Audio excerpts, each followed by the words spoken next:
Russia తాజాగా కనిపెట్టినటువంటి cancer గురించి ప్రపంచానికి ఒక గుడ్ న్యూస్ చెప్పింది. క్యాన్సర్ కనుక్కోవడం కాదు, క్యాన్సర్ కి మందు కనుక్కున్నారు వాళ్ళ శాస్త్రవేత్తలు అన్నట్టు. ఇది ప్రపంచవ్యాప్తంగా ట్రీట్మెంట్స్ కి దీన్ని మేము ఎక్కువ డబ్బులు వసూలు చేయకుండా ఇస్తామని చెప్తుంది.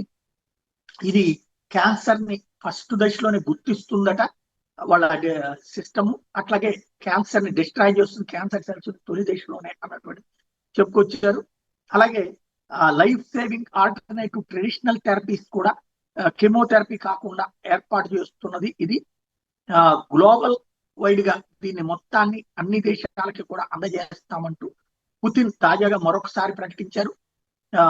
ఏదైతే ఓవరాల్ గా ప్రపంచ వ్యాప్తంగా కోట్లాది మంది ప్రజలు క్యాన్సర్ బారిన పడుతున్నారు. అది మందు తాగడం వల్ల కావచ్చు, సిగరెట్ తాగడం వల్ల కావచ్చు, ఆహార అలవాట్లు వచ్చి తేడాల వల్ల కావచ్చు, లేదంటే ఇప్పుడు వేడి వేడి వాటిని ప్లాస్టిక్ వాటిలో వాడడం వల్ల వెళ్తున్నటువంటి వాటి వల్ల కావచ్చు, ఎనీథింగ్ బట్ క్యాన్సర్ అనేది ఒక పెద్ద దారుణమైనటువంటి పరిస్థితిని ఎదుర్కొంటున్నటువంటి వేళ, ప్రతి ఒక్కళ్ళు ఇబ్బంది పడుతున్నటువంటి వేళ క్యాన్సర్ సోకితే 20% గ్యారంటీ లేనటువంటి రోజుల్లో జరిగినటువంటి కీలక పరిణామం.